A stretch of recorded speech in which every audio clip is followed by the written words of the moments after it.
السلام علیکم ورحمۃ اللہ وبرکاتہ۔ قبر میں کیا کیا ہوگا؟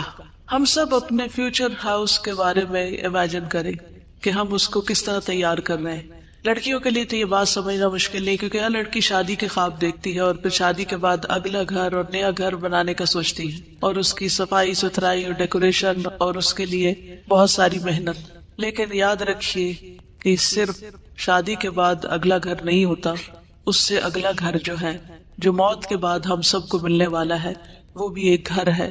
اس کی طرف بھی ہمیں توجہ کرنی چاہیے اور اس کے بھی خواب دیکھنے چاہیے کہ وہ کیسا ہوگا، کیونکہ دنیا کے گھر میں تو ہم زیادہ سے زیادہ کتنا جی سکتے ہیں، چند سال، لیکن قبر میں معلوم نہیں سینکڑوں سال رہنا ہے یا ہزاروں سال رہنا ہے، اللہ عالم۔ اگر وہ گھر عمدہ ہے تو راحت اور آرام ہے، اور اگر وہ گھر خراب ہے تو پھر کوئی فریادی فریاد سننے والا نہیں۔ دنیا میں کسی اسپتال میں اگر کوئی بیمار کراہتا ہے تو بہت سارے ڈاکٹر اور نرسز اس کے علاج کے لیے آگے بڑھتے ہیں، اس کو سکون بخشتے ہیں، لیکن قبر میں کون آئے گا؟ کوئی بھی نہیں، وہاں صرف ہمارا عمل ساتھ ہوگا۔ تو آئیے دیکھتے ہیں کہ قبر میں نعمتیں کون کون سی ہوں گی۔ جنت کا بستر اور لباس کا ملنا، اور یہ نعمتیں کس کے لیے ہوں گی؟ جو سوالوں کا صحیح جواب دے گا۔ سیدنا براء بن عازب رسول اللہ صلی اللہ علیہ وسلم سے روایت کرتے ہیں، تو آسمان سے ایک پکارنے والا پکارتا ہے، یعنی اللہ تعالیٰ، کہ میرے بندے نے سچ کہا، بس اس کے لیے جنت کا بستر بچھا دو، اس کے لیے جنت کی طرف ایک دروازہ کھول دو اور اسے جنت کے کپڑے پہنا دو۔ آپ صلی اللہ علیہ وسلم نے فرمایا، پھر اس کے پاس جنت کی راحت، رزق اور خوشبو آتی ہے۔ قبر میں کیا آتا ہے؟ جنت کی راحت، رزق اور خوشبو، اور فرمایا اس کے لیے اس کی قبر کو تا حد نگاہ کشادہ کر دیا جاتا ہے، جنت کا دروازہ کھولا جانا۔ سیدنا ابو ہریرہ نبی صلی اللہ علیہ وسلم سے روایت کرتے ہیں کہ سوال و جواب کے بعد پھر اس کے لیے جنت کے دروازوں میں سے ایک دروازہ کھول دیا جاتا ہے اور اسے کہا جاتا ہے، یہ تیرا اس جنت میں ٹھکانہ ہے، اور جو کچھ اللہ نے تیرے لیے اس میں تیار کیا ہے، یعنی جو کچھ اللہ نے تمہارے لیے تیار کیا ہے وہ تم دیکھو۔ تو اس کی خوشی اور سرور میں اضافہ ہو جاتا ہے۔ یہ خوش قسمت لوگ ہیں، اللہ تعالیٰ ہمیں بھی ان میں شامل کر لے کہ جو وہاں پر اپنے ٹیسٹ میں کامیاب ہو کر خوش ہوں گے، جیسے آج آپ سرٹیفکیٹ لے کر خوش ہوں گے انشاءاللہ کہ آپ کی کوششیں قابل قدر ٹھہری۔ تو اصل سرٹیفکیٹ وہ ہے جو قبر میں ملے گا، جو وہاں کامیاب ہو گیا وہ اصل کامیاب ہے۔ پھر اس کے لیے جہنم کے دروازوں میں سے ایک دروازہ کھولا جاتا ہے اور اسے کہا جاتا ہے، اگر تو نے اس کی نافرمانی کی ہوتی تو یہ تیرا ٹھکانہ ہوتا، اور جو کچھ اللہ نے اس میں تیرے لیے تیار کیا ہوا ہے، تو اس کی خوشی اور سرور میں اضافہ ہو جاتا ہے کہ شکر اللہ نے مجھے آگ سے بچا لیا۔ صبح و شام جنت کا ٹھکانہ دکھایا جاتا ہے، جیسے بیڈ روم کے اندر ٹیلی ویژن میں لوگ طرح طرح کے مناظر دیکھتے ہیں، نیچرل بیوٹی دیکھتے ہیں یا اور خوبصورت چیزیں دیکھتے ہیں، تو بیٹھے بیٹھے اپنے بیڈ روم میں ہی خوش ہو رہے ہوتے ہیں۔ تو اسی طرح قبر میں لیٹے ہوئے جب اہل جنت، یعنی جن کو انشاءاللہ کامیابی نصیب ہوگی، وہ جنت کا اپنا ٹھکانہ دیکھتے ہیں تو اس کو دیکھ کر خوش ہوتے رہتے ہیں۔ سیدنا ابن عمر سے روایت ہے کہ رسول اللہ صلی اللہ علیہ وسلم نے فرمایا، بے شک جب تم میں سے کوئی مر جاتا ہے تو صبح و شام اس کا ٹھکانہ اس پر پیش کیا جاتا ہے، اگر وہ جنت والوں میں سے ہے تو جنت والوں کا مقام، اور اگر دوزخ والوں میں سے ہے تو دوزخ والوں کا مقام اسے دکھایا جاتا ہے، اور اس سے کہا جاتا ہے، یہ ہے تیرا ٹھکانہ جب تک کہ اللہ قیامت کے دن تجھے اٹھا کر اس جگہ نہ پہنچا دے، یہاں جانے والا ہے، تو یہ ہے تیرا گھر، یہ ہے تیرا گھر۔ بار بار اس کے مناظر دکھائے جاتے ہیں۔ اپنا ٹھکانہ دیکھ کر اللہ کا شکر ادا کرنا۔ سیدنا ابو ہریرہ سے روایت ہے، انہوں نے کہا کہ رسول اللہ صلی اللہ علیہ وسلم نے فرمایا، ہر جنتی کو جہنم میں اس کا ٹھکانہ دکھایا جاتا ہے اور وہ کہتا ہے، اگر اللہ نے مجھے ہدایت نہ دی ہوتی تو میں یہاں ہوتا۔ اس ہدایت پر کتنا اللہ کا شکر ادا کرنا چاہیے، اور یہ بات اس کے لیے شکر کا باعث بن جاتی ہے۔ کیا آج دنیا میں آپ اللہ کی دی ہوئی ہدایت پہ شکر گزار ہوتے ہیں؟ اللہ تیرا شکر ہے تو نے قرآن کی نعمت دی، تیرا شکر ہے تو نے محمد صلی اللہ علیہ وسلم کی پہچان دی، تیرا شکر ہے تو نے ہمیں دین کی سمجھ دی۔ جو آج دین کو پا کر شکر گزار ہوتے ہیں، انشاءاللہ وہ اس پر عمل کرتے ہوئے قبر میں بھی شکر گزار ہوں گے اللہ کے فضل سے۔ قبر کا 70 ہاتھ کشادہ اور سرسبز کر دیا جانا۔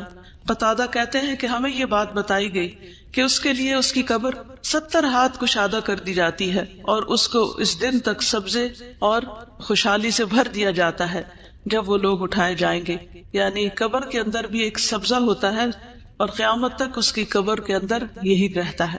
قبر میں 14ویں کے چاند کی روشنی ہونا. سیدنا ابو ہریرہ رسول اللہ صلی اللہ علیہ وسلم سے روایت کرتے ہیں کہ آپ نے فرمایا بے شک مومن شخص اپنی قبر میں سبز باغیچے میں ہوتا ہے. کہاں ہوتا ہے؟ سبز باغیچے میں ہوتا ہے. سبحان اللہ، جیسے باغ میں گارڈن میں ہوتا ہے. پھر اس کے لیے اس کی قبر کو 70 ہاتھ کشادہ کر دیا جاتا ہے. دنیا میں کس کا گھر اتنا بڑا ہے؟ اتنا گھر تو دنیا میں بھی بڑا نہیں ملتا جتنا مومن کو قبر کے اندر بڑا گھر ملے گا. اور اس کے لیے 14ویں کے چاند کی طرح روشنی کر دی جاتی ہے، جس میں اس کو سکون ملتا ہے، کیونکہ اگر سورج کی روشنی ہوتی تو تھک جاتا. گھر والوں کو خبر دینے کی تمنا کرنا. سیدنا جابر سے روایت ہے کہ انہوں نے کہا کہ رسول اللہ صلی اللہ علیہ وسلم نے فرمایا جب وہ مومن اپنی قبر کی کشادگی کو دیکھتا ہے تو کہتا ہے فرشتوں مجھے چھوڑ دو، میں گھر والوں کو خوشخبری دے دوں. لیکن اسے کہا جاتا ہے کہ اب یہاں آرام سے رہو، یعنی اب گھر والوں سے کوئی رشتہ تعلق نہیں قائم ہو سکتا. بالکل ایسے ہی نا کہ جیسے ہم کہیں پر بھی ہوتے ہیں اور ہمیں کوئی خوشی ملتی ہے تو ہم فوراً، اور آج کل تو سوشل میڈیا کی وجہ سے لوگ جو کھاتے ہیں اس کی بھی تصویر اتار کے پیچھے بھیج رہے ہوتے ہیں، اور جو پہنتے ہیں اس کی بھی. تو قبر میں جا کر بھی کیا چاہیں گے کہ پیچھے والوں کو بتائیں، لیکن وہاں کوئی واٹس ایپ نہیں ہوگا. نیک اعمال کا قبر کی تنہائی کو دور کرنا.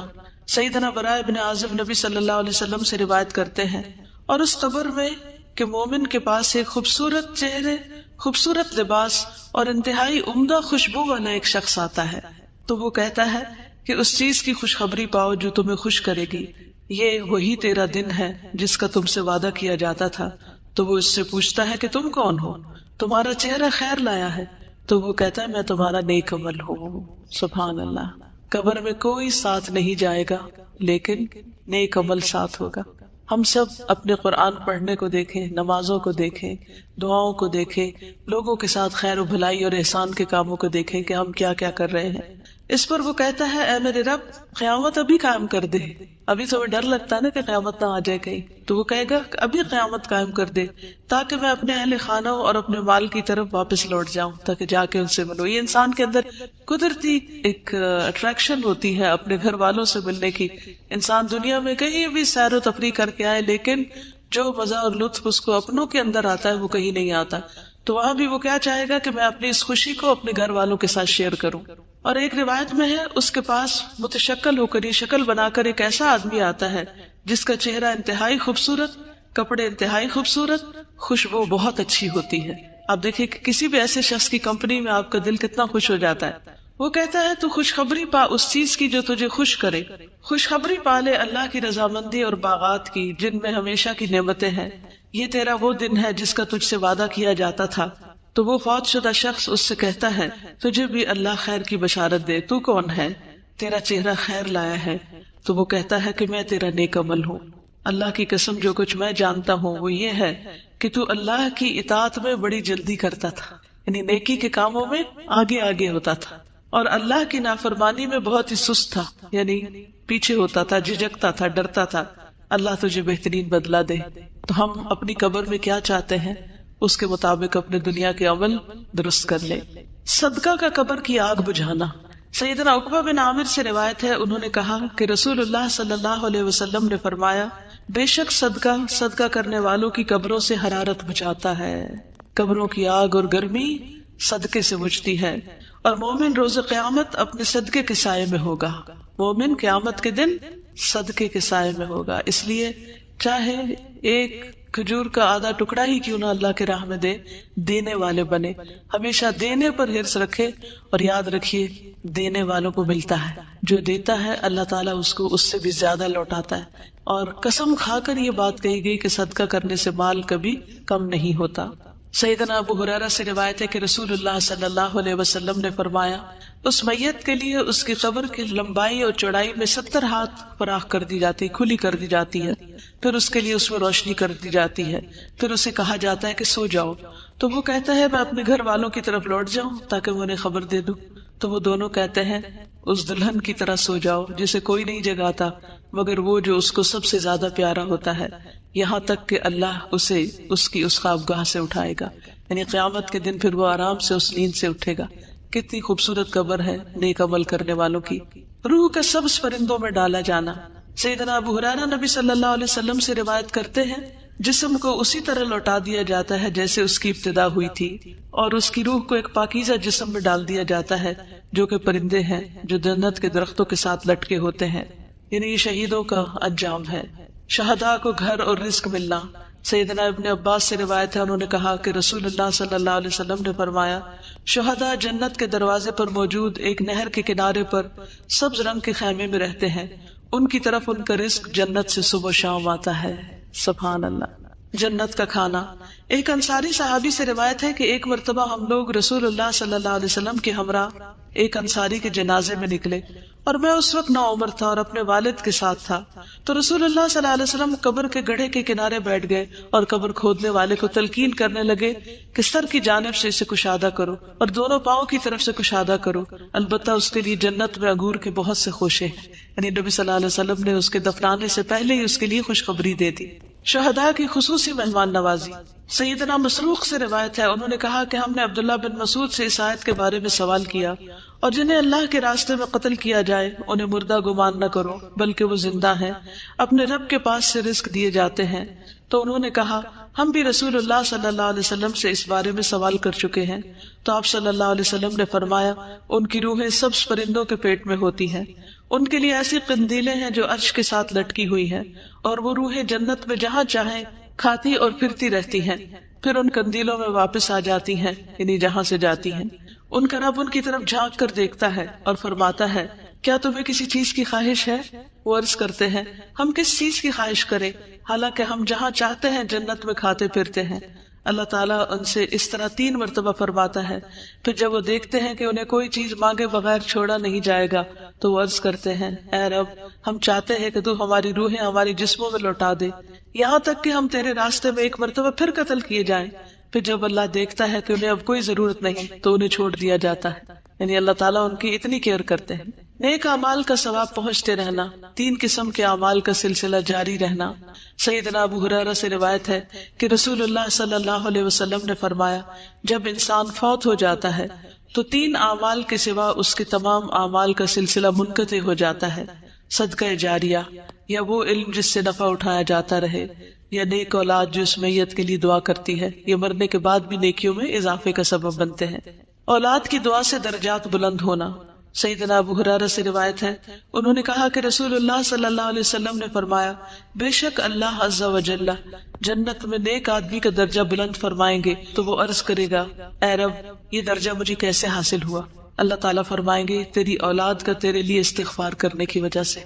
تو ہم سب کو اپنے والدین کے لیے جو فوت ہو چکے ہیں بخشش کی دعا کرنی چاہیے۔ ایک دفعہ میں دعا کرتی ہوں، میں اپنے والد کی نیت کرتی ہوں، آپ سب اپنے اپنے والدین کی جو دنیا سے جا چکے ہیں یا دادا دادی جو بھی، ان کے لیے نیت کر لیجیے۔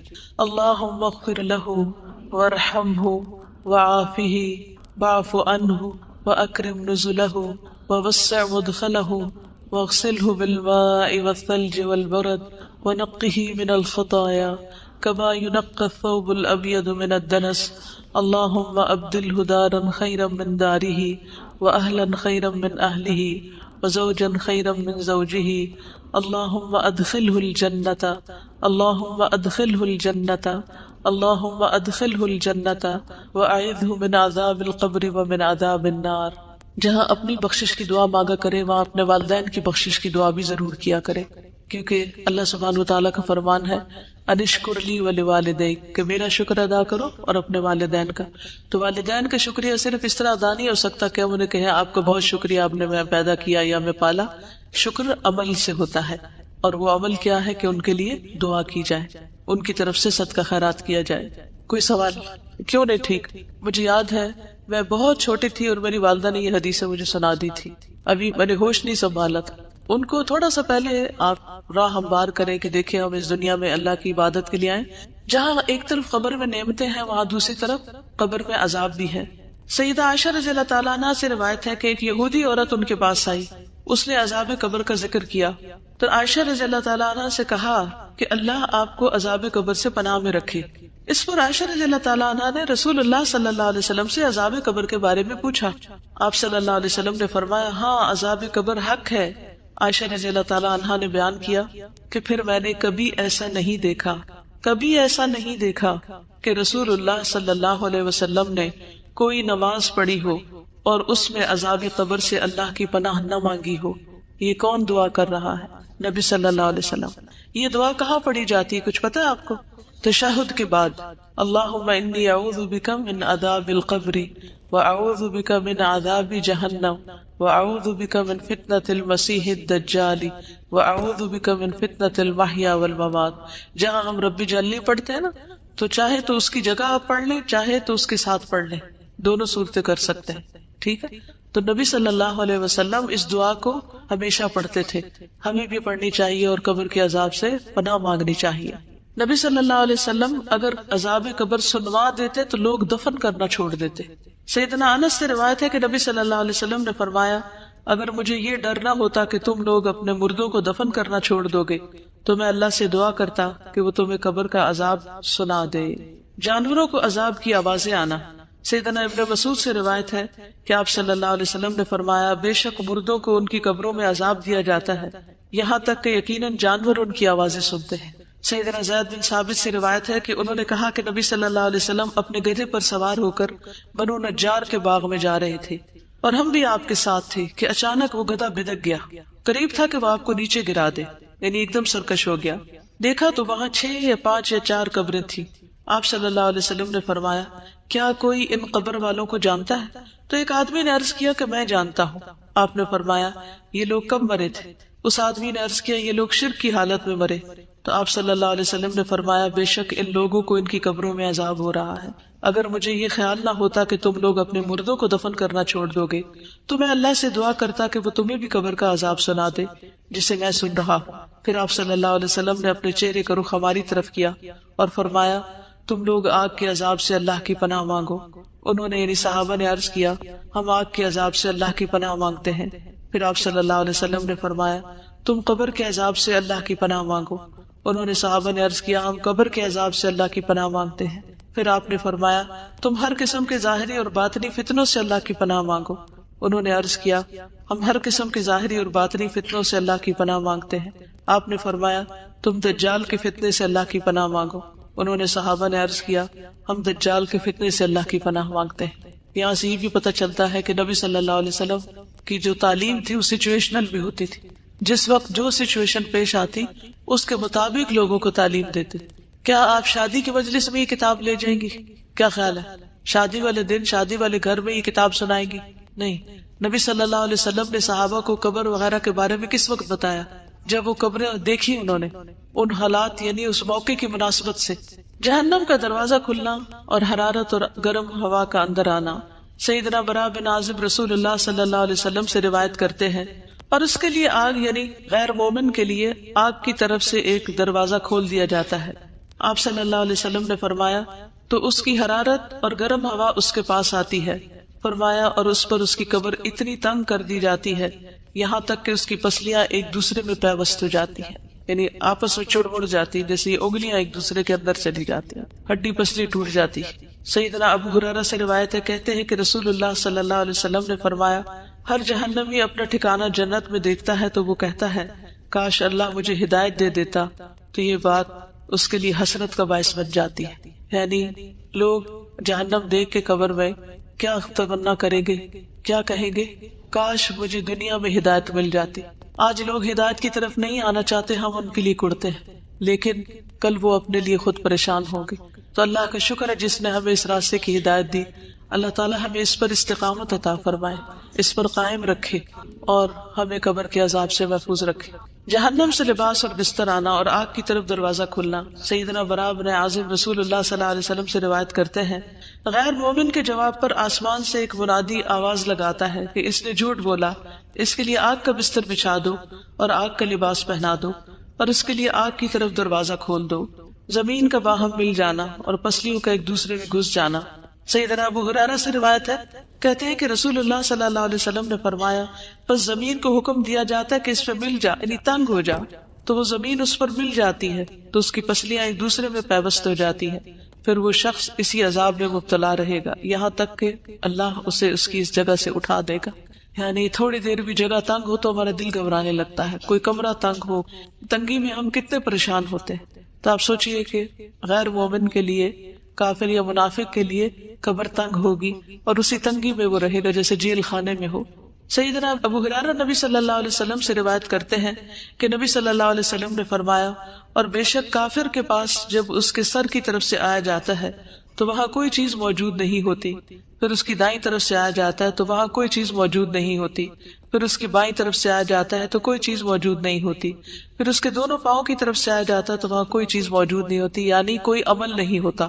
اگر آپ پیچھے سے کتاب پڑھیں گے تو اس میں مومن کے بارے میں بتایا جاتا ہے کہ سر کی طرف سے نماز آ جائے گی، دائیں طرف سے صدقہ آ جائے گا جسے دائیں ہاتھ سے دیتا تھا، بائیں طرف سے امر بالمعروف نہی عن المنکر وغیرہ، اور پاؤں کی طرف سے اور بھی نیکیاں جو ہے وہ اس کی آ جائیں گی۔ پھر اس کا نیک عمل اس کے ساتھ ہوگا، جو قرآن اس نے پڑھا ہوگا وہ اس کے پاس ہوگا، یعنی جو جو اچھے کام کیے ہوگے وہ قبر میں سارے اس کے لیے قبر کو خوبصورت بنائیں گے۔ لیکن کافر اور منافق چونکہ اس کا عقیدہ ہی ٹھیک نہیں تھا تو اس نے جو نیکیاں کی وہ بھی ضائع ہو گئی، دنیا میں اس کو اس کا اجر مل گیا اور آخرت میں اس کے لیے کچھ بھی نہیں ہوگا۔ اعمال کا انتہائی کبھی شکل میں آنا۔ سیدنا براء بن عازب نبی صلی اللہ علیہ وسلم سے روایت کرتے ہیں، اور اس کے پاس ایک بدصورت آدمی گندے کپڑے والا بدبودار شخص آتا ہے، وہ کہتا ہے اس چیز کی خوشخبری پاؤ جو تمہیں بری لگتی ہے، کہ یہ تیرا وہی دن ہے جس کا تجھ سے وعدہ کیا گیا تھا۔ تو وہ پوچھتا ہے کہ تو کون ہے؟ تیرے چہرے سے شر کی خبر معلوم ہوتی ہے۔ وہ کہتا ہے میں تیرا گندا عمل ہوں۔ وہ کہتا ہے میرے رب تو قیامت قائم نہ کرنا۔ مومن کیا چاہتا ہے؟ اے رب قیامت قائم کر، اور کافر چاہے گا کہ قیامت قائم نہ ہو۔ اندھا بہرا فرشتہ مقرر کیا جانا۔ سیدنا براء بن عازب رسول اللہ صلی اللہ علیہ وسلم سے روایت کرتے ہیں، پھر اس پر ایک اندھا بہرا فرشتہ مقرر کر دیا جاتا ہے۔ اس کے پاس لوہے کا ایک ایسا گرز ہیمر ہوتا ہے کہ اگر اسے پہاڑ پہ مارا جائے تو پہاڑ ریزہ ریزہ ہو جائے، اتنی زور کی پٹائی ہوتی ہے۔ فرمایا پھر وہ اس گرز سے اس کو مارتا ہے، اور اس کی مار کی آواز کو مشرق و مغرب کے درمیان کی ہر چیز سنتی ہے سوائے جن و انس کی۔ پھر وہ مردہ بھی مٹی ہو جاتا ہے، پھر اس میں روح لوٹا دی جاتی ہے، بار بار وہ مرتا ہے اور جیتا ہے اور اس مصیبت سے گزرتا ہے۔ لوہے کے ہتھوڑے سے دونوں کانوں کے درمیان یعنی گدی پر مار پڑنا۔ سیدنا انس رضی اللہ تعالیٰ عنہ نبی صلی اللہ علیہ وسلم سے روایت کرتے ہیں کہ نبی صلی اللہ علیہ وسلم نے فرمایا پھر اس کے دونوں کانوں کے درمیان لوہے کے ہتھوڑے سے ایک ضرب لگائی جاتی ہے تو وہ زور سے چیخ اٹھتا ہے۔ اس کی چیخ و پکار کو جن و انس کے علاوہ اس کے پاس پاس کی تمام مخلوق سنتی ہے۔ قبر میں کیڑے پکوڑوں اور سانپ کا ڈسنا اور نوچنا۔ سیدنا ابو ہریرہ سے روایت ہے، انہوں نے کہا کہ رسول اللہ صلی اللہ علیہ وسلم نے فرمایا پھر اسے کہا جاتا ہے سو جا جیسے منحوش سوتا ہے۔ راوی کہتے ہیں میں نے ابو ہریرہ سے کہا منحوش سے کیا مراد ہے؟ انہوں نے کہا اس سے مراد وہ آدمی جسے کیڑے مکوڑے اور سانپ ڈستے اور نوچتے رہتے ہیں، پھر اس پر اس کی قبر تنگ کر دی جاتی ہے۔ 99 گنجے سانپوں کا مسلط کیا جانا۔ سیدنا ابو ہریرہ رسول اللہ صلی اللہ علیہ وسلم سے روایت کرتے ہیں کہ آپ نے فرمایا کیا تم جانتے ہو یہ آیت کس بارے میں نازل ہوئی؟ پس بے شک اس کے لیے تنگ گزران ہے، وَإِنَّ لَهُ مَعِيشَةً ضَنْكَ وَنَحْشُرُهُ يَوْمَ الْقِيَامَةِ أَعْمَى، کہ ہم اسے قیامت کے دن اندھا کر کے اٹھائیں گے۔ آپ نے فرمایا کیا تمہیں معلوم ہے کہ تنگ گزران کیا ہے، تنگ زندگی کیا ہے؟ انہوں نے عرض کیا اللہ اور اس کے رسول ہی بخوبی جانتے ہیں۔ آپ نے فرمایا کافر کا اس کی قبر میں عذاب سے دوچار ہونا ہے، یعنی وہ تنگی ہے جو قبر میں پیش آئے گی۔ اور اس ذات کی قسم جس کے ہاتھ میں میری جان ہے، بے شک اس پر 99 گنجے سانپ مسلط کر دیے جاتے ہیں۔ کیا تم جانتے ہو وہ سانپ کیسا ہوتا ہے؟ وہ 70 سانپ ہیں اور ہر سانپ کے 7 سر ہوتے ہیں، ایک سانپ کے 7 منہ ہوتے ہیں، 7 سر۔ وہ اسے قیامت کے دن تک ڈستے اور نوچتے رہتے ہیں۔ اب سوال یہ پیدا تھا کہ عذاب قبر کس کس کو ہوگا؟ ایک کافر منافق تو ہو ہی گیا، اس کے علاوہ کفر اور نفاق میں مبتلا لوگ۔ قال اللہ تعالی فی القرآن الکریم عن فرعون النار یعرضون علیہا غدوا وعشیا ویوم تقوم الساعة ادخلوا آل فرعون اشد العذاب۔ قرآن کریم میں اللہ تعالیٰ فرعون کے بارے میں فرماتے ہیں وہ صبح و شام آگ پر پیش کیے جاتے ہیں، وہ تو پانی میں ڈوبے تھے۔ کچھ لوگوں کا سوال یہ ہوتا ہے کہ جو لوگ قبر میں نہیں جاتے ان کو عذاب قبر کیسا ہوتا ہے؟ کوئی چاہے قبر میں جائے کہ نہ جائے، پانی میں ڈوب کے مرے، کسی شیر چیتے کے پیٹ میں چلا جائے، کہیں بھی چلا جائے، اللہ سبحانہ و تعالیٰ اپنی قدرت اور طاقت کے ساتھ اس کی اسی جگہ کو اس کے لیے قبر بنا دیتے ہیں، اور وہاں بھی اس کے لیے عذاب ویسا ہی ہو جاتا ہے جیسا اس کے لائق ہوتا ہے۔ تو آل فرعون صبح شام آگ پر پیش کی جاتی ہے، اور جس دن قیامت قائم ہوگی تو حکم ہوگا آل فرعون کو سخت ترین عذاب میں داخل کر دو، یعنی آخرت کا عذاب اور بھی شدید ہے۔ وقال فی المنافقین فکیف اذا توفتهم الملائکۃ یضربون وجوہہم وادبارہم ذلک بانہم اتبعوا ما اسخط اللہ وَكَرِهُوا رِضْوَانَهُ فَأَحْبَطَ أَعْمَالَهُمْ، اور منافقین کے بارے میں فرماتے ہیں پھر اس وقت ان کا حال کیا ہوگا جب فرشتے ان کی روح قبض کریں گے تو ان کے چہروں اور پشتوں پر مار رہے ہوں گے، یہ اس لیے کہ وہ ایسی بات کے پیچھے لگ گئے جس نے اللہ کو ناراض کر دیا اور اس کی رضا کی راہ اختیار کرنے کو پسند نہ کیا، تو اس اللہ نے ان کے سب اعمال ضائع کر دیے۔ یعنی موت کے وقت بھی فرشتے مارتے ہیں۔ کبھی کسی نے دیکھا موت کے وقت مار پڑتی دیکھی کسی نے؟ ہماری آنکھیں نہیں دیکھتی، لیکن قرآن ہمیں بتاتا ہے کہ ایسا ہوتا ہے۔ تو یہ علم غیب سے تعلق رکھتا ہے۔ قبر کا عذاب کس سے تعلق رکھتا ہے؟ علم غیب سے۔ یعنی جب ایک انسان مر جاتا ہے نا تو دنیا سے اس کا رشتہ ختم ہو جاتا ہے، پھر قبر میں کیا ہوتا ہے وہ وہی جانتا ہے، ہم نہیں جان سکتے۔ ہم اگر قبر کھود کے بھی دیکھیں تو ہمیں نظر نہیں آئے گا کچھ۔ کبھی کبھی ایسے ہوتا ہے کہ اللہ سبحانہ وتعالیٰ دنیا میں بھی ایسی کچھ نشانیاں دکھا دیتا ہے۔ میں نے ایک ویڈیو کلپ دیکھا تھا کہ کسی ملک میں ایک میت کو دفن کر رہے اور قبر کھود رہے اور اس میں بار بار سانپ آ رہا ہے۔ یہ میں نے اپنی آنکھوں سے دیکھا کہ وہ مختلف طریقوں سے اس سانپ کو نکالنے کی کوشش کرتے ہیں، ہٹانے کی، رخ موڑنے کی، لیکن وہ سانپ باز نہیں آتا۔ آخر تنگ آ کر وہ لوگ میت کو جب نیچے اتارتے ہیں تو وہ اس کے کفن کے اندر گھس جاتا سانپ۔ یہ نشانیاں کبھی کبھی اللہ سبحانہ وتعالیٰ دکھا دیتے ہیں تاکہ لوگوں کو یقین آ جائے، ورنہ ہمارے لیے تو قرآن اور سنت ہی کافی ہے، سچے نبی کی سچی باتیں ہی کافی ہیں کہ ہم ان پر یقین کریں۔ کسی انسان کی بات یا کسی ویڈیو کلپ کی تو بات ہی دوسری کی جا سکتی ہے تاکہ لوگ عبرت پکڑے۔ سیدنا ابو ایوب سے روایت ہے، وہ کہتے ہیں کہ رسول اللہ صلی اللہ علیہ وسلم سورج غروب ہونے کے بعد باہر نکلے تو آپ نے کچھ آواز سنی تو آپ نے فرمایا یہودیوں کو ان کی قبروں میں عذاب ہو رہا ہے۔ یعنی آپ صلی اللہ علیہ وسلم کو بھی اللہ سبحانہ وتعالیٰ ایسی باتیں سنوا دیتے تھے کیونکہ آپ ہمیں پھر علم یقینی کے ساتھ خبر دیتے تھے۔ ظلم کرنے والا، اللہ تعالیٰ نے فرمایا اور کاش آپ ظالموں کو دیکھیں جب وہ موت کی سختیوں میں مبتلا ہوتے ہیں۔ اللہ اکبر، اللہ ہمیں بچائے۔ اور فرشتے ان کی طرف اپنے ہاتھ پھیلائے ہوئے ہوتے ہیں اور کہتے ہیں لاؤ اپنی جانیں نکالو، آج تم ذلت کے عذاب کا بدلہ دیے جاؤ گے، اس وجہ سے کہ تم اللہ پر ناحق باتیں کہتے تھے اور تم اس کی آیات سے تکبر کرتے تھے۔ چغل خور اور پیشاب کی چھینٹوں سے نہ بچنے والا۔ سیدنا ابن عباس سے روایت ہے کہ نبی صلی اللہ علیہ وسلم 2 قبروں کے پاس سے گزرے تو آپ نے فرمایا ان 2 قبر والوں کو عذاب دیا جا رہا ہے اور ان دونوں کو کسی بڑی بات پر عذاب نہیں دیا جا رہا۔ پھر آپ نے فرمایا کیوں نہیں، بڑی بات ہی ہے۔ ان میں سے ایک شخص تو چغل خوری میں دوڑ دھوپ کیا کرتا تھا، یعنی ادھر کی بات ادھر لگا، ادھر کی شکایت ادھر، ادھر کی ادھر، لوگوں کی بری باتیں اور غیبتیں آگے سے آگے پہنچاتا تھا، یعنی ہر وقت اس کی گفتگو میں دوسروں کی برائیاں شامل تھی۔ دوڑ دھوپ کرتا یعنی اس کی ایفرٹ اور ساری بھاگ دوڑ یہی تھی، اس کا انٹرسٹ ہی یہی تھا۔ اور دوسرا اپنے پیشاب سے بچنے کے لیے احتیاط نہیں کرتا تھا۔ کچھ لوگ تو کموڈ پہ بیٹھتے ہیں اور کچھ لوگ کموڈ پہ نہیں بیٹھتے، نیچے بیٹھتے ہیں، اور وہ جو پیشاب کرتے ہیں تو پاؤں پہ بھی چھینٹیں پڑ رہی ہوتی ہے، کپڑوں میں بھی پڑ رہی ہوتی ہے، پھر انہیں کپڑوں میں نماز بھی پڑھ لیتے ہیں۔ تو طہارت کا اہتمام کرنا بے حد ضروری ہے۔ اللہ سبحانہ وتعالیٰ ہمیں صحیح طہارت اختیار کرنے کی توفیق دے، نہ ہم حد سے بڑھیں اور نہ اس کو چھوڑیں۔ سیدنا ابن عباس سے مروی ہے کہ رسول اللہ صلی اللہ علیہ وسلم نے فرمایا قبر کا عموماً عذاب پیشاب کی وجہ سے ہوتا ہے، پس تم پیشاب کے چھینٹوں سے بچا کرو۔ مظلوم کی مدد نہ کرنے والا اور بغیر وضو کے نماز پڑھنے والا۔ سیدنا ابن مسعود سے روایت ہے کہ آپ صلی اللہ علیہ وسلم نے فرمایا اللہ کے بندوں میں سے ایک بندے کے بارے میں حکم دیا گیا کہ اسے قبر میں 100 کوڑے لگائے جائیں۔ وہ تخفیف کا سوال کرتا رہا اور دعا کرتا رہا یہاں تک کہ 1 کوڑا باقی رہ گیا، باقی معاف کر دیے گئے۔ جب اسے یہ 1 کوڑا لگایا گیا تو اس پر اس کی قبر آگ سے بھر گئی۔ پھر جب اسے سزا کا اثر زائل ہوا تو اس نے فرشتوں سے کہا تم نے کس بنا پہ مجھے کوڑا لگایا؟ انہوں نے کہا تم نے ایک نماز بغیر وضو کے پڑھی تھی اور تم ایک مظلوم کے پاس سے گزرے تھے، تم نے اس کی مدد نہیں کی تھی، یعنی تمہارے سامنے کسی کی پٹائی ہو رہی تھی اور تم نے روکا نہیں اس کو۔ تو ہمیں اپنی ساری زندگیوں کا جائزہ لینا ہے اور جہاں جہاں ہمارے اعمال قرآن و سنت سے ٹکراتے ہیں وہاں ان سے بچنا ہے اور اللہ سے ہر وقت توبہ کرتے رہنا ہے۔ خیانت کرنے والا۔ سیدنا ابو ہریرہ سے روایت ہے کہ جب ہم نے خیبر فتح کیا تو ہمیں مال غنیمت میں سونا اور چاندی نہیں ملے بلکہ گائے، اونٹ، سامان اور باغات ملے تھے۔ پھر ہم رسول اللہ صلی اللہ علیہ وسلم کے ساتھ وادی قرا کی طرف لوٹے اور آپ کے ہمراہ آپ کا غلام تھا جس کو مدغم کہا جاتا تھا، جو بنو ذباب کے ایک آدمی نے آپ کو ہدیے میں دیا تھا۔ اس دوران کہ وہ رسول اللہ صلی اللہ علیہ وسلم کا کجاوا اتار رہا تھا کہ اچانک نامعلوم سمت سے ایک تیر آ کر اس غلام کو لگ گیا۔ لوگوں نے کہا اس کے لیے شہادت مبارک ہو، تو رسول اللہ صلی اللہ علیہ وسلم نے فرمایا ہرگز نہیں، اس ذات کی قسم جس کے ہاتھ میں میری جان ہے، جو چادر اس نے خیبر کے دن تقسیم ہونے سے پہلے مال غنیمت میں سے چرائی جو چادر اس نے مال غنیمت میں سے چرائی تھی وہ اس پر آگ کا شعلہ بن کر بھڑک رہی ہے. یہ شخص کون تھا؟ مومن تھا نا. کون تھا؟ نبی صلی اللہ علیہ وسلم کی خدمت کرتا تھا.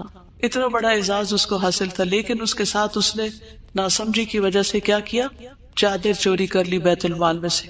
اللہ کا مال، لوگوں کی ڈونیشن جو ہوتی ہے، یعنی جیسے آپ میں سے کئی انچارجز ہوگی، کئی برانچ انچارجز ہوگی، کئی ڈونیشن جمع کرتے ہوں گے، وہ آپ کے لیے کالے سانپ کی طرح ہے کہ اس کو آپ اپنی ذات پہ نہیں لگا سکتے کہ آپ اللہ کے دین کی خدمت کے لیے پیسہ اکٹھا کریں اور پھر ذاتی فائدے اٹھانا شروع کر دیں.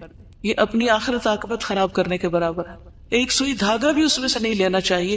لوگ جس مقصد کے لیے جو مال دے اس کو وہی خرچ کر دینا چاہیے اور اس کی حفاظت بھی کرنی چاہیے. اسے ضائع ہونے کے لیے اور چوری ہونے کے لیے نہیں چھوڑ دینا چاہیے. یہ بات سن کر ایک آدمی 1 یا 2 تسمے لے کر آیا تو کہنے لگا یہ چیز میں نے اٹھائی تھی. تو رسول اللہ صلی اللہ علیہ وسلم نے فرمایا یہ بھی آگ کا ایک تسمہ یا 2 تسمے بنتے، اگر تم اس کو نہ جمع کراتے تو یہ تمہارے لیے آگ بن جاتے. جھوٹ بولنے والا. استغفر اللہ استغفر اللہ. سیدنا سمرہ بن جندب سے روایت ہے، کہتے ہیں کہ نبی صلی اللہ علیہ وسلم نے فرمایا آج رات میں نے 2 آدمیوں کو دیکھا جو میرے پاس آئے. ان دونوں نے کہا کہ جسے آپ نے دیکھا ہے اس کی باچھ کو چیرا جا رہا تھا. وہ بڑا ہی جھوٹا تھا. جو ایک جھوٹی بات کرتا اور اس سے وہ جھوٹ نقل کیا جاتا یہاں تک کہ دنیا کے کونوں میں پہنچ جاتا. قیامت کے دن تک اس کو یہی سزا ملتی رہے گی. اور بعض اوقات ہمارے اخبار، ریڈیو، ٹیلی ویژن جھوٹی خبریں آگے نشر کرتے ہیں. اسی طرح بعض اوقات واٹس ایپ پر ہم جھوٹی خبریں آگے پہنچاتے ہیں بغیر جانے کوئی بھی چیز آگے نہ پہنچائے. آج کل لوگوں کی بہت عادت ہے، کوئی کسی کا بیان سنا، یہ نہ دیکھا کہ اس میں کون سی چیز قرآن سے ثابت ہے یا حدیث سے ثابت ہے. جھوٹی روایات، جھوٹے قصے صرف ایک انٹرٹینمنٹ کے طور پر آگے سے آگے بیان کرتے. بعض اوقات جھوٹے لطیفے اور ایسی چیز کو حدیث بنا کر پیش کرنا جو حدیث ہے ہی نہیں یا ضعیف حدیثیں ہیں. تو ان چیزوں کو بھی آگے فارورڈ کرنے سے پرہیز کریں. کوئی ضروری نہیں ہوتا کہ ہم ہر چیز ہی دوسروں تک پہنچائیں. جو چیز صاف ستھری، صحیح اور درست ہو اسی کو آگے پہنچائیں تاکہ ہمارے لیے صدقہ جاریہ بنے، نہ کہ عذاب جاریہ. سیدنا عمر نبی صلی اللہ علیہ وسلم سے روایت کرتے ہیں کہ آپ نے فرمایا میت کو اس کی قبر میں اس پر کیے جانے والے نوحے کی وجہ سے عذاب دیا جاتا ہے. ہم نے ایک وصیت نامہ چھاپ کے رکھا ہوا کاغذ یہاں پر ہوگا، آپ سب اپنے گھر والوں کے لیے وہ پیپر لکھ کے رکھ سکتے ہیں اپنے دستخط کے ساتھ کہ جب ہم بہت ہوں تو ہمارے پر بین نہ کیا جائے. سیدنا ابو موسیٰ اشعری سے روایت ہے، رسول اللہ صلی اللہ علیہ وسلم نے فرمایا جب کوئی مرنے والا مرتا ہے تو اس پر رونے والا کھڑا ہو اور وہ کہے کہ اے میرے پہاڑ، اے میرے سردار، یا اسی قسم کے کوئی اور الفاظ، تو میت پر 2 فرشتے مقرر کیے جاتے ہیں جو اس کے سینے پہ گھونسا مارتے اور پوچھتے ہیں کیا تو ایسا ہی تھا. تو اس لیے اپنی بے جا تعریفیں بھی پسند نہیں کرنی چاہیے اور لوگوں کو منع کیا جائے کہ ہماری بلا ضرورت تعریف نہ کرے، کیونکہ بعض اوقات مبالغہ آ رہی ہوتی تعریف میں. تو جو جھوٹی تعریفیں ہیں وہ بھی میت کے لیے مصیبت کا باعث بنتی. سیدنا انس سے روایت ہے، انہوں نے کہا کہ ایک شخص پہلے عیسائی تھا پھر مسلمان ہو گیا. اس نے سورۃ البقرہ اور آل عمران پڑھی تو نبی صلی اللہ علیہ وسلم کا کاتب بن گیا. لیکن پھر وہ شخص مرتد ہو کر عیسائی ہو گیا تو وہ کہنے لگا کہ محمد صلی اللہ علیہ وسلم کے لیے جو کچھ میں نے لکھ دیا ہے اس کے سوا محمد کو اور کچھ بھی معلوم نہیں. پھر اللہ تعالیٰ نے اسے موت دی، لوگوں نے اسے دفن کر دیا. جب صبح ہوئی تو انہوں نے دیکھا کہ زمین نے اسے باہر پھینک دیا تھا. لوگوں نے کہا یہ محمد صلی اللہ علیہ وسلم اور اس کے ساتھیوں کا کام ہے. چونکہ یہ ان سے فرار ہو گیا تھا اس لیے انہوں نے ہمارے ساتھی کی قبر اکھاڑ دی اور اسے باہر نکال پھینکا ہے. چنانچہ انہوں نے دوسری قبر کھودی جو بہت زیادہ گہری تھی، لیکن جب صبح ہوئی تو پھر زمین نے اسے باہر پھینک دیا. اس مرتبہ بھی انہوں نے یہی کہا کہ یہ محمد صلی اللہ علیہ وسلم اور ان کے ساتھیوں کا کام ہے. چونکہ یہ ان سے فرار ہو گیا تھا اس لیے انہوں نے ہمارے ساتھی کی قبر اکھاڑ دی اور اس کو باہر ڈال دیا. پھر انہوں نے قبر کھودی اور جتنی گہری ان کے بس میں تھی اسے کر کے اس کے اندر ڈال دیا، لیکن صبح ہوئی تو پھر زمین نے اسے باہر پھینک دیا. اب انہیں یقین آیا کہ یہ کسی انسان کا کام نہیں، چنانچہ انہوں نے اسے یوں ہی زمین پر رہنے دیا. تو اس طرح کے واقعات نبی صلی اللہ علیہ وسلم کے دور میں بھی پیش آئے ہیں. عذاب قبر سے محفوظ رہنے والے خوش نصیب لوگ کون سے لوگ ہیں جن کو عذاب قبر نہیں ہوتا؟ شہید ہونے والا. سیدنا مقدام بن مادی کرب الکندی سے روایت ہے، انہوں نے کہا کہ رسول اللہ صلی اللہ علیہ وسلم نے فرمایا بے شک اللہ عز و جل کے ہاں شہید کے لیے 6 خصلتیں ہیں، اس کے خون کا پہلا قطرہ گرتے ہی اللہ تعالیٰ اس کو معاف کر دیتا ہے.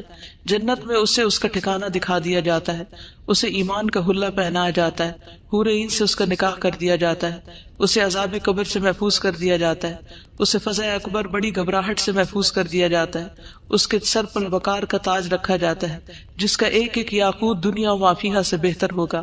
72 حور العین سے اس کی شادی کر دی جاتی ہے اور اس کے رشتہ داروں میں سے 70 آدمیوں کے حق میں اس کی سفارش قبول کی جاتی. لیکن یاد رکھیے کہ یہ وہ شہید ہے جو اللہ کے راستے میں ساری شرائط کو پورا کرتا ہوا لڑ رہا ہو. سورۃ ملک پڑھنے والا. سیدنا عبداللہ بن مسعود سے مرفوع روایت ہے کہ سورۃ تبارک قبر کے عذاب سے روکنے والی ہے. کس کس کو زبانی یاد ہے؟ ماشاءاللہ ایک بڑی تعداد کو. دن میں ایک دفعہ کم از کم ضرور پڑھیں اور رات کو سوتے ہوئے پڑھ لیں تو کیا ہی اچھا ہے. اور اگر یاد نہیں تو آپ دیکھ کے بھی پڑھ سکتے ہیں. اور دیکھنے کے لیے اگر آپ بیٹھ کے نہیں پڑھتے کہ بیٹھ کے یعنی آپ کو نیند آ رہی ہے کچھ, تو الہدا کی جو ایپس بنی ہوئی ہیں, اپلیکیشنز ہیں اسمارٹ فونز کے اندر, اس میں سونے جاگنے کے آداب کی اپلیکیشن ہے. تو اس اپلیکیشن میں جو سورۃ الملک اور سورۃ السجدہ اور زمر اور بنی اسرائیل ہے جو نبی صلی اللہ علیہ وسلم رات کو پڑھتے تھے وہ بھی ہیں اور ان کے آڈیو بھی ہے. تو اگر آپ سے ساری نہیں پڑھی جاتی تو سونے سے پہلے آپ ان کو پلے کر کے سو سکتے ہیں تاکہ جب تک آپ کی آنکھ نہ لگے آپ ان کو سنتے ہی رہیں.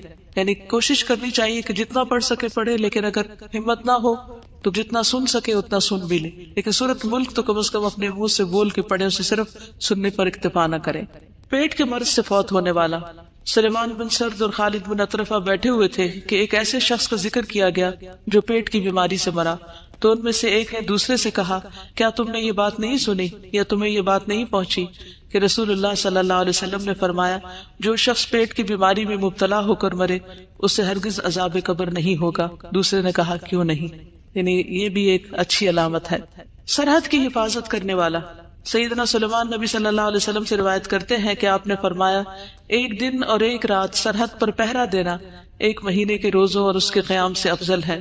ایسا روزے دار جو افطار نہیں کرتا اور ایسا قیام کرنے والا جو تھکتا نہیں, اور اگر وہ اللہ کی راہ میں سرحد کی حفاظت کرتے ہوئے فوت ہو جائے تو اس کے اچھے عمل اس پر جاری رکھے جائیں گے یہاں تک کہ وہ دوبارہ اٹھایا جائے اور وہ قبر کے عذاب سے بچا لیا جاتا ہے. جمعے کے دن یا رات کو فوت ہونے والا, اس کی بھی دعا مانگنی چاہیے کہ اللہ ہمیں جمعے کی موت نصیب فرما. سیدنا عبداللہ ابن عمر سے روایت ہے, انہوں نے کہا کہ رسول اللہ صلی اللہ علیہ وسلم نے فرمایا جو مسلمان جمعے کے دن یا جمعے کی رات کو فوت ہو جائے گا اللہ اسے قبر کی آزمائش سے بچا لے گا. اب یہ قبر کے سوال اور جواب کا چارٹ ہے پورا, اس میں آپ سوال بھی دیکھ رہے ہیں اور جواب بھی دیکھ رہے ہیں. یہ جتنی بھی حدیثیں تھیں صحیح, ان سب میں جو جو سوال آئے ہیں, جو جو جواب آئے ہیں, جو فرشتے کہتے ہیں اور جو انجام ہوگا وہ ساری لکھ دی گئی ہیں. اس کو آپ خود بھی پڑھ سکتے ہیں لیکن پڑھیے گا ضرور. اب آخر میں ہم دعا کر لیتے ہیں. آخر میں ہے اچھی موت کے حصول کی دعائیں. میں دعا پڑھوں گی, آپ سب آمین کہیں گے, دعا دیکھتے بھی جائیے جو میں پڑھ رہی ہوں, ٹھیک ہے؟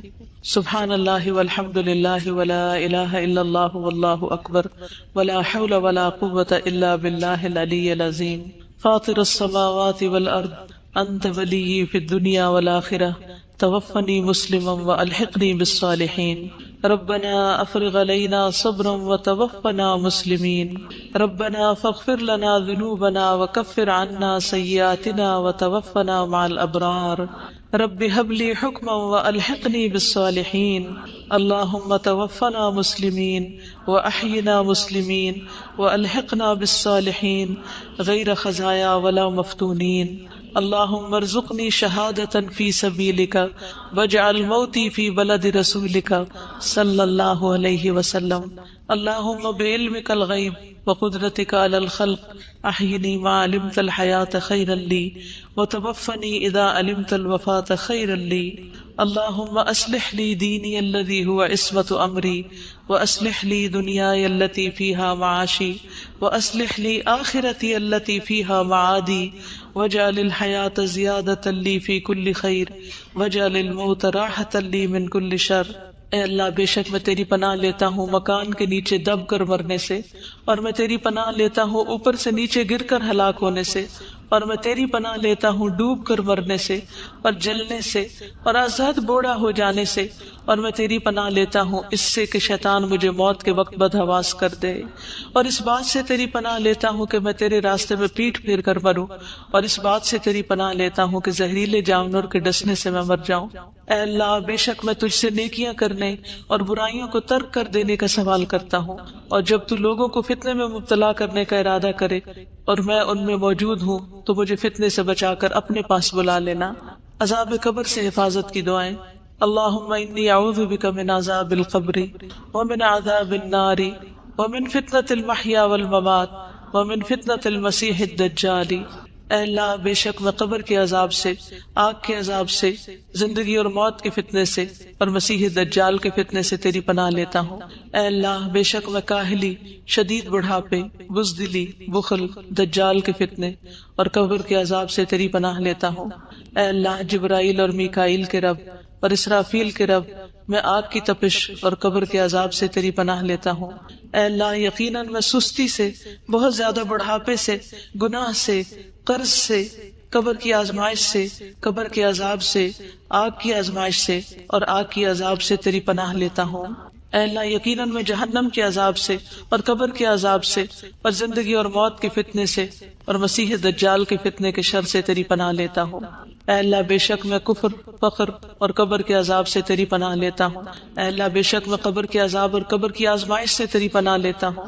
صبح شام کی جو دعائیں ہیں ان میں بھی یہ دعا آتی ہے، ہم نے اور تمام دنیا نے اللہ کے لیے شام کی، اور ساری تعریفیں اس اللہ کے لیے ہیں جس کے سوا کوئی معبود نہیں، وہ اکیلا ہے، اس کا کوئی شریک نہیں، اسی کے لیے بادشاہت ہے اور اسی کے لیے تعریف ہے، اور وہ ہر چیز پر پوری قدرت رکھنے والا ہے۔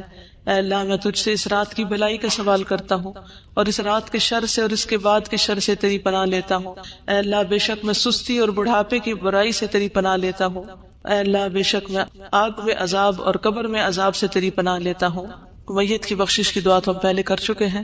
اے اللہ اس کو بخش دے، کسی بھی اپنے رشتہ دار کی بخشش کی دعا مانگے، اے اللہ اس کو بخش دے اور اس پر رحم فرما اور اسے عافیت عطا فرما اور اس سے درگزر فرما اور اس کی بہترین مہمان نوازی فرما اور اس کی قبر کو کشادہ فرما، اسے پانی، اولوں اور برف سے دھو دے اور اسے خطاؤں سے اسی طرح صاف کر دے جس طرح تو سفید کپڑے کو میل کچیل سے صاف کرتا ہے، اور اسے اس کے گھر کے بدلے بہتر گھر عطا فرما، اس کے گھر والوں سے بہتر گھر والے عطا فرما، اس کے زوج سے بہتر زوج عطا فرما، اسے جنت میں داخل فرما، اسے قبر کے عذاب سے اور آگ کے عذاب سے بچا لے۔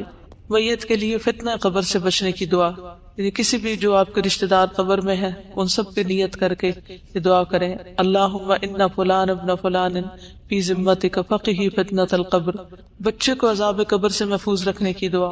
اللہم اعذہ من عذاب القبر، ربنا آتنا فی الدنیا حسنۃ وفی الآخرۃ حسنۃ وقنا عذاب النار، اللہم انی اسألک العافیۃ فی الدنیا والآخرہ، ربنا اغفر لی ولوالدی وللمؤمنین یوم یقوم الحساب، ربنا لا تزغ قلوبنا بعد إذ هديتنا وهب لنا من لدنك رحمة إنك أنت الوهاب، ربنا إنك جامع الناس ليوم لا ريب فيه إن الله لا يخلف الميعاد، ربنا وآتنا ما وعدتنا على رسلك ولا تخزنا يوم القيامة إنك لا تخلف الميعاد، اللهم لا تخزني يوم القيامة، اللهم لا تخزني يوم القيامة، اللهم لا تخزني يوم القيامة، اللهم إني أعوذ بك من ضيق الدنيا وضيق يوم القيامة۔ اے اللہ بے شک میں تیری پناہ لیتا ہوں دنیا کی تنگی سے اور قیامت کے دن کی تنگی سے۔ یا اللہ پاک یہ جتنی بچیاں قرآن پڑھ گئی ہیں انہیں استقامت عطا فرمانا، ان کو بہترین عمل کی توفیق عطا فرمانا، ہر قسم کی اخلاقی برائیوں سے بچانا، ان کی عاقبت اچھی کر دینا، اس علم کو انہیں دوسروں تک پہنچانے کی توفیق دینا، خالص اپنی رضا کے لیے، کسی بھی دنیاوی فائدے کی لالچ کے بغیر اور دنیاوی فائدے اٹھانے کے بغیر۔ یا رب العالمین تو ہم سب کی عاقبت اچھی کر دے۔